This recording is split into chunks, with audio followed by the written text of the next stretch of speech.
I'm Dennis Bernstein. Here in the studio with me is Flashpoint senior producer, founder of La Onda Bajita, here working at KPFA for over 30 years, bringing in the farm workers, bringing in all kinds of extraordinary people. And he has an incredibly important statement to make to you about his thoughts on changes that were made this week, right about a day ago. This is Miguel Gavilan Molina.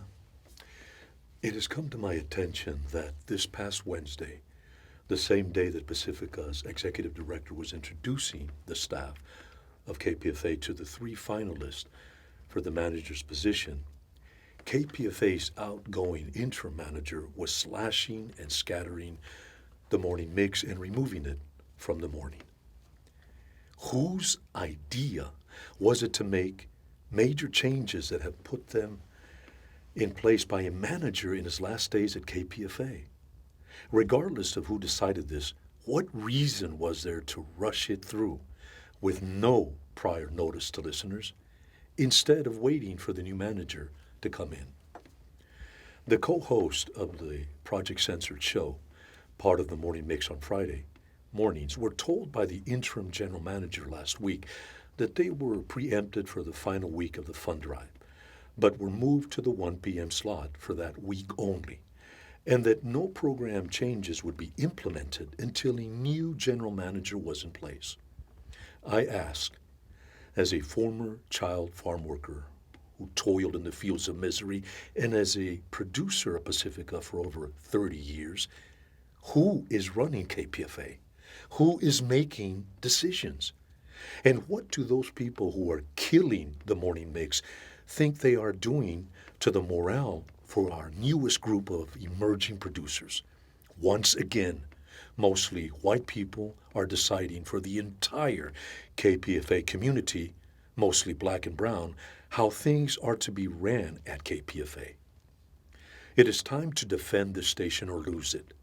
The white minority ruling group does not have the right to drive through their own changes, which now include destroying the morning mix.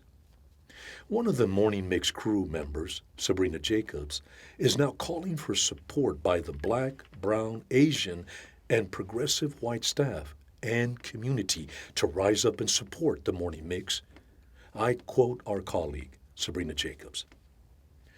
The people of color that are affiliated with KPFA and Pacifica Radio will not be silenced until a feasible answer to all my questions above and the questions of all those concerned are answered.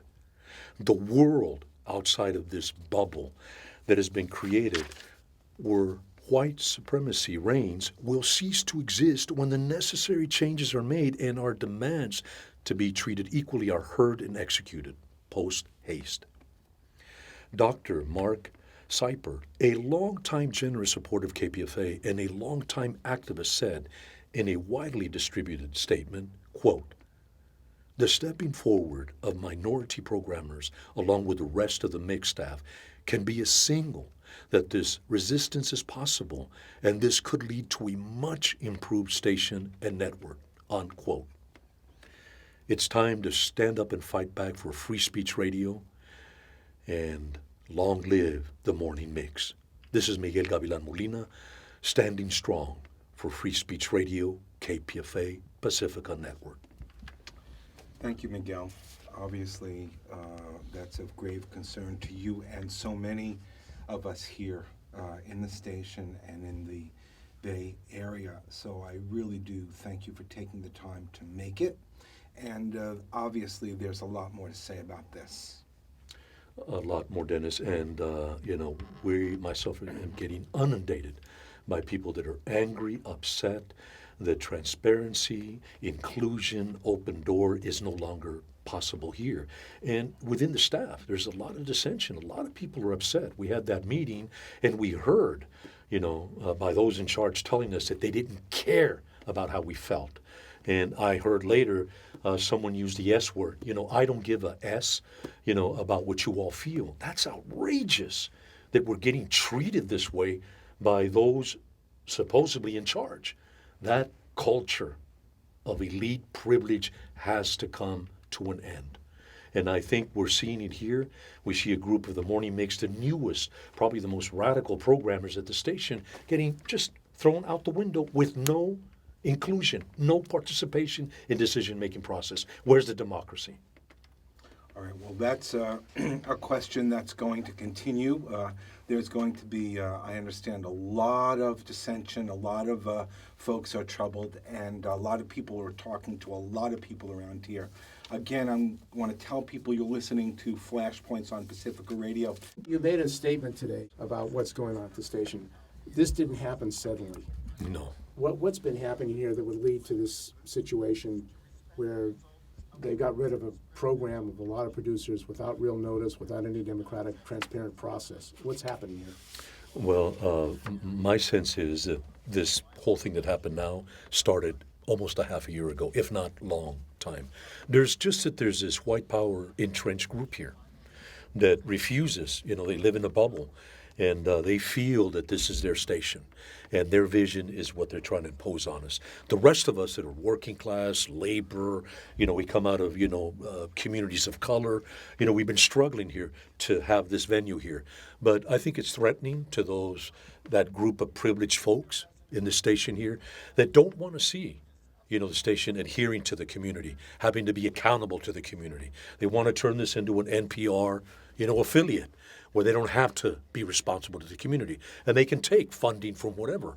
I think there's a hostile attempt to destroy the network and turn it into an exclusive network here on the West Coast. Well, the stations that they're proposing to slash, like New York, like Washington, D.C., like Houston, well, for those folks that don't know, Houston now is one of the most fastest growing cities in the country. I think it's like number 6 right now. But if you look at Houston, it's what? It's brown, black, and Asian for the most part. You look at New York, what is it? Black, brown, and Asian. You look at Washington, D.C., well, of course, where the Capitolio, the actual monuments and building and everything is, it's very beautiful and clean. But you cross the street, and it's one of the biggest ghettos, one of the biggest barrios in the country. And what is it? Black, brown, and Asian. Well, it's interesting that this is what they're targeting at a time where our population has exploded and to change the complexion of this country. So to me, what they're trying to do here is what they're doing to the rest of the network. They're afraid of the changes. They're afraid of diversity. They're afraid of the new emerging communities. And this is what they're trying to do here. What they're doing now here, they'd planned it for months. It was planned, my feeling is, back in December. And they're waiting for holidays where nobody's going to be around to make their moves. But again, the community is responding. And one of the things that myself and Dennis said months ago, you can't go after the morning mix. It's the newest slate of programmers. It's happened in years. That's diverse. They talk about what's happening in the communities of color. They talk about the struggles of labor. They talk about what's going on. And this is what they want to slash. Why? Because it challenges their core power structure here. And that has to change.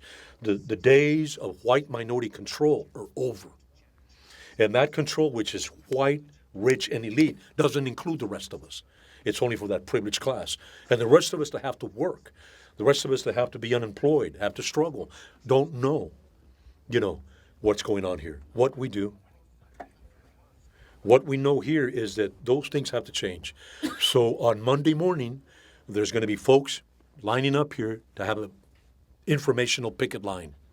And I know there's people coming in here that are very upset that democracy has been trampled here, that there is no openness, there is no inclusion or transparency. As you remember, Steve and Dennis, we fought for this 14 years ago.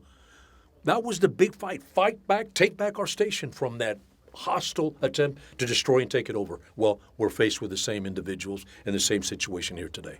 And they say there's a financial crisis, but what you're arguing is basically the way to solve that is to actually bring in the community. Thank you. Get the voices, the struggles that are going on, so it really becomes a vital voice. Exactly. So that a lot of people will start really listening. And I have said that, we've said that we need to start reaching out to the new emerging communities.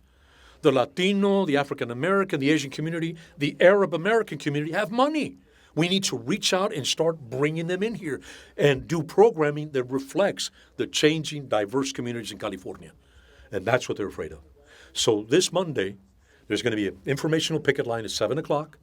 And at 8 o'clock, I know folks from the morning mix are coming to take the show. It's theirs. Now, Dennis, you at the meeting of the staff said that one of the questions you had for a prospective candidate is, would he call in the police, or would that candidate call in the police and arrest somebody like Nadra Foster was arrested? What happened here, and why would you ask that question of a manager, a prospective manager here at KPFA? Well, it's still somewhat in question. What we know is a producer, an African-American producer named Nadra Foster, was here. Some interchange happened, and somebody in a position of management, either here or next door or together, called in the police. She was brutalized and taken out in really what was a straitjacket, degraded fundamentally. And I was asking a question because it was a horrifying thing to see happen here at KPFA, and I really want to know from prospective managers what's going to lead them to call the police and have somebody who's worked at the station like Nadra for so many years pulled out instead of trying to have a discussion and figure out what's going on and treat people humanely, particularly people of color who have been so discredited and really underused and disrespected here inside the station. And Nadra Foster is still banned, I understand. They still have banned her even after this. I do not know. And Summer Reese, there was an effort to arrest the former executive director. And a video camera was put up on the balcony of KPFA outside the news department, facing into national headquarters, filming anybody. Maybe, it could be an undocumented worker who ends up in the camera, who's on the corner, and then the police get involved in some kind of action. They subpoena our tape. All of a sudden, KPFA's bugging operation is used to go after folks who we've invited here to be on the air. I mean, it's... And was this consulted? Did this union, the CWA local here, ask the employees about the introduction of cameras here, that people might be threatened with security concerns if they were undocumented? Was there any consultation with the members of the union here? From my understanding, there wasn't. There rarely is. Decisions are made behind closed doors amongst the elite group here that is entrenched and has been entrenched here for decades. They make the decisions, and we're the last to know. I brought that up at the last meeting here. There's decisions made here arbitrarily that affect all of us, and we're never included. Only after it's done, after a done deal. That needs to stop. This is a community-based radio station, and there needs to be openness, and there isn't at this point. The most shocking thing about this process this week was that we were invited in. It was a good process. We were invited in to meet 3 candidates for manager. And there was a discussion about how you would include the entire staff before any decisions would be made, how there would be an open process. Everybody there was very concerned. Many folks there were concerned about an open process. And what happened? We got out of the meeting, and then we hear through the grapevine that the morning mix is canceled or sort of decimated and moved around, and this person given a half hour there and here, by an acting manager who's on his way out. Who would make such a decision? It was a shocking situation. So we're very concerned.